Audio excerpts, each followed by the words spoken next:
Hello student, स्वागत है आपका आपके यूट्यूब चैनल स्टूडेंट्स मित्र में। बच्चों, आज हम इस वीडियो में क्लास 10th के chapter 5th arithmetic progression AP के बेसिक कॉन्सेप्ट इंट्रोडक्शन पार्ट को समझेंगे। तो चलिए शुरू करते हैं आज के पहले टॉपिक के साथ। सबसे पहले अरिथमेटिक प्रोग्रेशन ये होता क्या है बच्चों? A sequence of a number such that difference is constant. यह एक नंबर का सीक्वेंस होता है जिसमें सभी जो डिफरेंस होंगे उन कांस्टेंट जो भी होगा वो क्या होगा? कांस्टेंट होगा। तो जैसे फॉर द एग्जांपल हमारे पास एक सीरीज है 2 4 6 8 अप टू डैश डैश 20। अब जैसे हमारे पास एक सीक्वेंस है नंबर्स का 2 4 6 8 अप टू 20। तो इसमें देखिए हमें दिया गया डिफरेंस इज कांस्टेंट। जो डिफरेंस होगा सभी टर्म्स का, जैसे 4 और 2, क्या डिफरेंस होगा? 2। 4 और 6 में डिफरेंस 2, 6 और 8 में भी 2। तो ऐसे ही सभी जो अप टू 20 तक जितने भी हमारी टर्म दी गई होंगी, अगर सभी का जो डिफरेंस होगा वो कांस्टेंट है तो उसको हम क्या कहेंगे? एपी। यदि किसी भी एक भी टर्म का जो डिफरेंस कांस्टेंट नहीं होगा तो उसको हम एपी नहीं कहेंगे। जैसे ये हम ले लेते हैं 2 4 6 9 10 डैश डैश। ऐसे यदि हमारी एक टर्म चलेगी तो इसमें देखिए 2 4 में फिर 2, 4 6 में भी डिफरेंस 2, लेकिन 6 और 9 में कितना आ गया? 3 आ गया, यहाँ 1 आ गया। तो यहाँ कांस्टेंट जो हमारा ये डिफरेंस जो है हमारा वो यह पहले दो में तो बिल्कुल ठीक था, कांस्टेंट था, लेकिन बाद में जो ये हमारा ये बिल्कुल सेम नहीं आया है। यदि यह एक जैसा नहीं आएगा तो इसको हम एपी नहीं कहेंगे। अगर सभी का जो डिफरेंस होगा वो बिल्कुल एक जैसा होगा, सेम होगा, तो उसको हम क्या कहेंगे? एपी कहेंगे। अब इसमें दो टाइप हमारे आ जाते हैं, एक होता है फाइनाइट टर्म और एक आता है इनफाइनाइट। एक फाइनाइट एपी होता है और एक होता है इनफाइनाइट।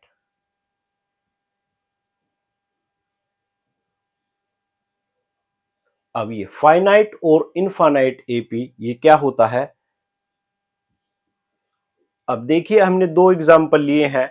यदि फाइनाइट का मतलब क्या होगा? यदि उसमें जो हमारी टर्म्स हैं वो फाइनाइट होंगी, और इनफाइनाइट में यदि हमारी टर्म इनफाइनाइट होंगी तो उसको हम क्या कहेंगे? इनफाइनाइट एपी कहेंगे। जैसे 2 4 6 8 dash dash dash up to 20।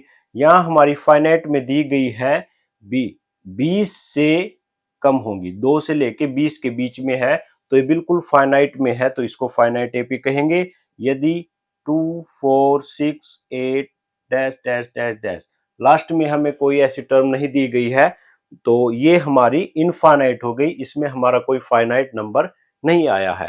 तो फाइनाइट एपी वो होगी जिसमें फाइनाइट नंबर दिए गए होंगे, और इनफाइनाइट वो होगी जिसमें हमारा लास्ट एंड पता नहीं होगा भी क्या लेना है, और वो हमारा इनफाइनाइट नंबर तक चला जाएगा। तो ये थे हमारे दो टाइप जो अरिथमेटिक प्रोग्रेशन के हैं। तो आगे इसको अगले पार्ट पर चलते हैं। अब जो नेक्स्ट हमें टॉपिक है जनरल फॉर्म एंड एपी। अब जनरल फॉर्म क्या होती है हमारी एक एपी की? तो जनरल फॉर्म में सबसे पहले ए, फिर A plus D, A plus 2d, A plus 3d, A plus 4d and so on N तक हमारी टर्म चली जाती है। अब ये डी क्या है, ए क्या है और ये एन क्या है? सबसे पहले हम इसको एक आसान से एग्जाम्पल से समझ लेते हैं। जैसे हमारे पास पीछे हमने एक एग्जांपल लिया 2 4 6 8 अप टू 20। ये हमने एक एग्जांपल लिया है। अब यहाँ जो सबसे पहली टर्म होती है उसको हम A1 कहते हैं, दूसरी टर्म को A2, तीसरी को A3, चौथी को A4, A5, A6 up to AN, last term को हम कहेंगे AN। तो हमारी टर्म ऐसी चलती रहेंगी 1 2 3 4 5 6 7 8 9 10 अप टू लास्ट टर्म तक। अब पहली टर्म हमारी A1 हो गई, दूसरी A2 हो गई। अब दोनों का हमने क्या करना है? Difference A2 minus A1। दोनों का हमें क्या करना है? डिफरेंस A2 माइनस A1, उसको हम क्या कहेंगे? डी। A2 माइनस A1 को क्या कहेंगे, D कहेंगे। अब डिफरेंस को हम स्मॉल d से डिनोट करेंगे, तो दोनों का डिफरेंस जो आया है हमारा 2, वो क्या हो गया, D हो गया। ऐसे ही यहाँ जो डिफरेंस आएगा उसको भी हम D कहेंगे, यहाँ जो डिफरेंस आएगा उसको भी हम D कहेंगे। ऐसे ही जो D होगा वो सभी में सेम होगा। तो A1 हमारा पहली टर्म होगी, A2 दूसरी टर्म होगी, ऐसी हमारी टर्म होगी। और जो डिफरेंस होगा उसको हम D कहेंगे, और जो लास्ट टर्म होगी उसको हम क्या कहेंगे, AN। अब N क्या होगा, N क्या है, N होगा हमारा, ये हमारी जितनी भी इस AP में टोटल टर्म दी गई है। अब यहां हमें ये नहीं पता कितनी टर्म है, हमें लास्ट टर्म पता है। तो जितनी भी हमारी टर्म होगी, 10 है, 20 है, या 15 है, 8 है, तो वो हमारा क्या होगा, N होगा। मान लो इसमें 10 टर्म है, तो ये N कितना होगा हमारा, 10 होगा। तो ये था हमारा A, D और AN और N के बारे में। अब बात करते हैं अपनी जनरल फॉर्म के बारे में। अब जो हमारी जनरल फॉर्म दी गई है, जनरल फॉर्म में जो पहली टर्म होती है वो A होगी।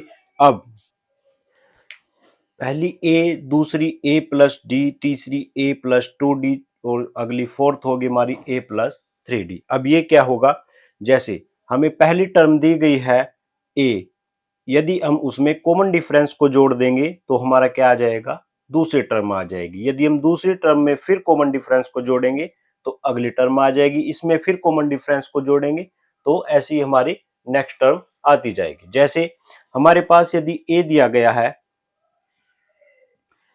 A हमें 5 दिया गया है, और जो कॉमन डिफरेंस है वो हमें 2 दिया गया है, तो हमें यदि A2 निकालना है। अब A2 क्या होगा, A प्लस D, मतलब A प्लस D 7।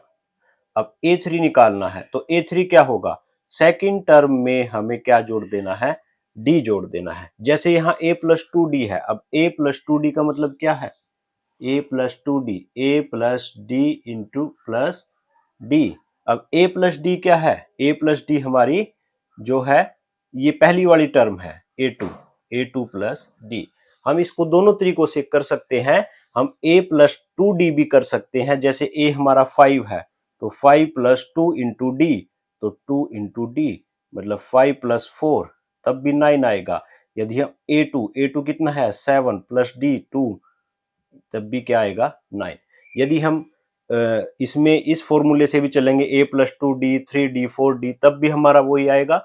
यदि हम इसको इजी करना चाहें तो हम A2 में ही D जोड़ देंगे, और फिर A3 में फिर D जोड़ देंगे, और फिर इसमें फिर D जोड़ देंगे, तो हमारी जो टर्म क्या बन गई, जैसे पहली 5 थी और दूसरी 7 आई है, और तीसरी हमारी 9 आई है, फोर्थ हमारी 11 होगी, और फिफ्थ हमारी 13 होगी। तो सभी का जो डिफरेंस है वो कितना आएगा, 2 आएगा। तो इस तरह से हम अपनी एपी भी बना सकते हैं यदि हमें ए और डी के बारे में पता हो। तो बच्चों यहाँ एक और चीज ध्यान रखनी है आपको, जो डी है हमारा, जो कॉमन डिफरेंस है, वह 0 भी हो सकता है, वह नेगेटिव में भी हो सकता है। जो कॉमन डिफरेंस है, कॉमन डिफरेंस जो है हमारा डी, वह 0 भी हो सकता है, नेगेटिव भी हो सकता है, और पॉजिटिव भी हो सकता है। तो डी हम तीनों में से कुछ भी हो सकता है, जैसे 8, 6, 4, 2 अप टू सो। अब यहां देखो, अब डी, बच्चों एक चीज ध्यान रखनी है, हमें ये डिफरेंस ये 2 नहीं लिखना है। तो कई बच्चे क्या करेंगे, वो 8 और 6 में डिफरेंस हमारा 2 है, यहां भी 2 है, यहां भी 2 है। हमें दूसरी टर्म में से पहली टर्म को माइनस करना है, सेकंड टर्म से पहली टर्म को। अब सेकंड टर्म 6 है, अब 6 माइनस 8 माइनस के 2 आएगा, 4 माइनस 6 माइनस के 2 आएगा, 2 माइनस 4 ये भी माइनस के 2 आएगा। तो यहाँ हमारा जो डी है वो कैसा है, वो नेगेटिव वैल्यू है। पॉजिटिव हमने पीछे एग्जांपल में देख ही लिया है। अब बात करते हैं जीरो की, जीरो कैसे आएगा। अब जीरो के लिए जैसे हमारी कोई टर्म है 10 10 10 10 10 एंड सो ऑन।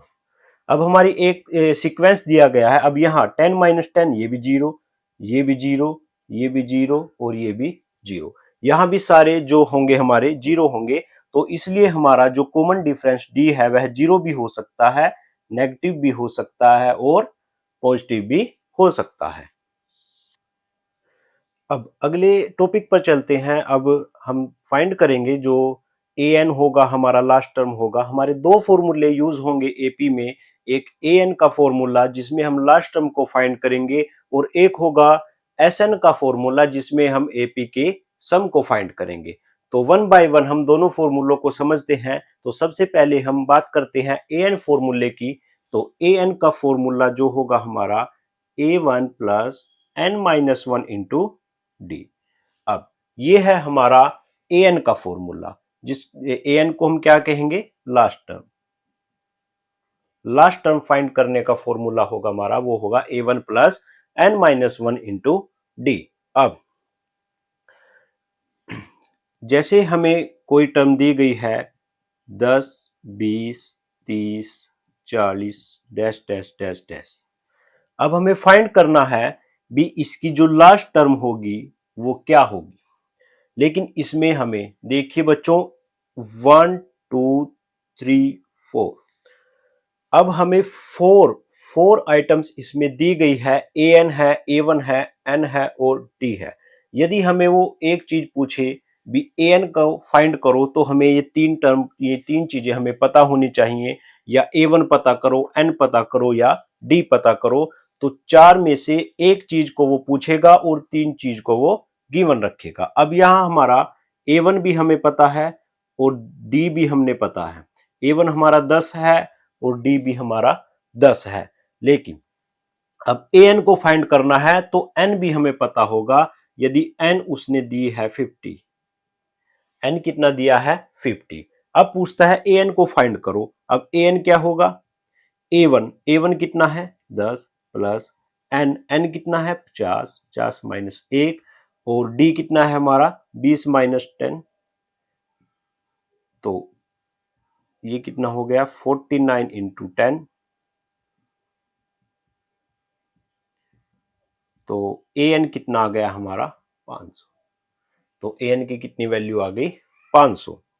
अब यदि हमें ए एन दिया हो और एन निकालना हो, फिर हम क्या करेंगे, जैसे इसी क्वेश्चन में ले लेते हैं। यदि हमें पता हो एन का हमें नहीं पता, हमें ए एन का पता है 500। अब फिर वही formula A N equal to A one plus N हमें नहीं पता इंटू 10। अब ये 10 इधर प्लस में है, इधर आके माइनस हो जाएगा।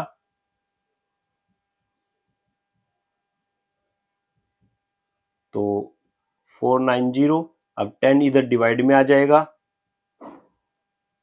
49, और माइनस 1 इधर आके प्लस हो जाएगा 50। तो n कितना आ जाएगा यहाँ 50। तो बच्चों a की फॉर्मूला है हमारा A N equal to A one plus N minus one into D. यदि हमें ए एन फाइंड करना है तो n पता होगा, और अगर हमें ए एन का पता है तो हम n फाइंड कर सकते हैं। और यदि हमें ये दोनों दिए गए हैं तब वह हमें डी या ए वन भी पूछ सकता है। तो हमें तीन वैल्यू पता होगी, तीनों को हम इस फॉर्मूले में पुट कर देंगे, और इसमें पुट करने के बाद हमारे पास जो भी फोर्थ वैल्यू होगी वो अपने आप ही आ जाएगी। अब बात करते हैं एस एन फॉर्मूले की। जो एस एन का हमारा फॉर्मूला है सम निकालने का, S N equal to N by two two A one plus N minus one into D.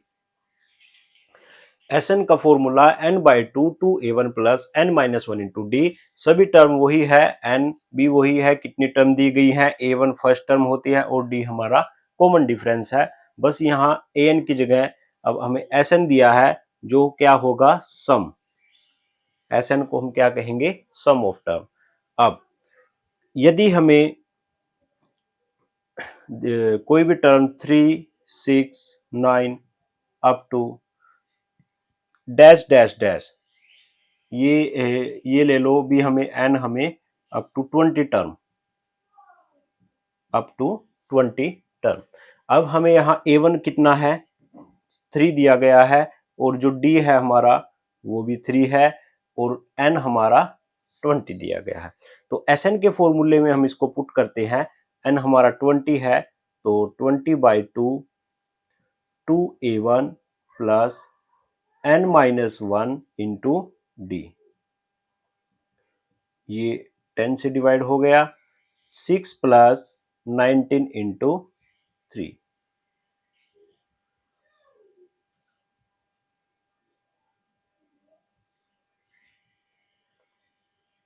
अब ये 57 और 6 हमारा 63 और इक्वल टू 630। तो हमारा जो सम होगा इस सीक्वेंस का, जो एपी दी गई है 369, तो 369 अप टू 20 टर्म, 20 टर्म तक इस एपी को अगर हम आगे तक बढ़ाएंगे तब उन सभी का सम कितना आएगा हमारा 630। अब इस फॉर्मूले में भी वही बात है, यदि हमें एसएन दिया गया है 630 और A1 दिया गया है और D दिया गया, तब भी हम N को फाइंड कर सकते हैं। यहां भी हमारी वही टर्म दी गई है A1, D, N और Sn। यहां भी हमारी चार ही जो वैल्यू बनती है, 1, 2, 3 और 4। इन चार में से यदि वो किसी भी तीन को दे दे और चौथी को हमें वो पूछ ले, तो उसका भी हम फॉर्मूले में पुट करके वैल्यू को फाइंड कर सकते हैं। अब इसमें एक फॉर्मूले में देखने वाली बात क्या है, अब यहां देखिए जो फॉर्मूला है हमारा n/2 2a1, अगर हम 2a1 को a1 प्लस a1 लिख दें तो यहां क्या a1, अब ये जो चीज बन गई हमारी a1 प्लस n-1d, ये पिछला फॉर्मूला जो an का फॉर्मूला है ये बन गया। अब a1 प्लस n-1d को हम an लिख सकते हैं, a1 को a1, तब हमारा sn का एक नया फॉर्मूला भी बन गया है। यदि हमें an की वैल्यू को पता है, an का हमें पता है, यदि क्वेश्चन में वो an को दे दे और तब sn पूछ ले, तो हम डायरेक्ट यहाँ an की वैल्यू को भी पुट कर सकते हैं और अपने सम को निकाल सकते हैं। an जो हमारी लास्ट टर्म कही जाती है an, उसको हम l भी कहते हैं, l का मतलब लास्ट टर्म। तो कई बार फॉर्मूले में क्या देगा वो, an की जगह वो l दे देगा, तो an की जगह l।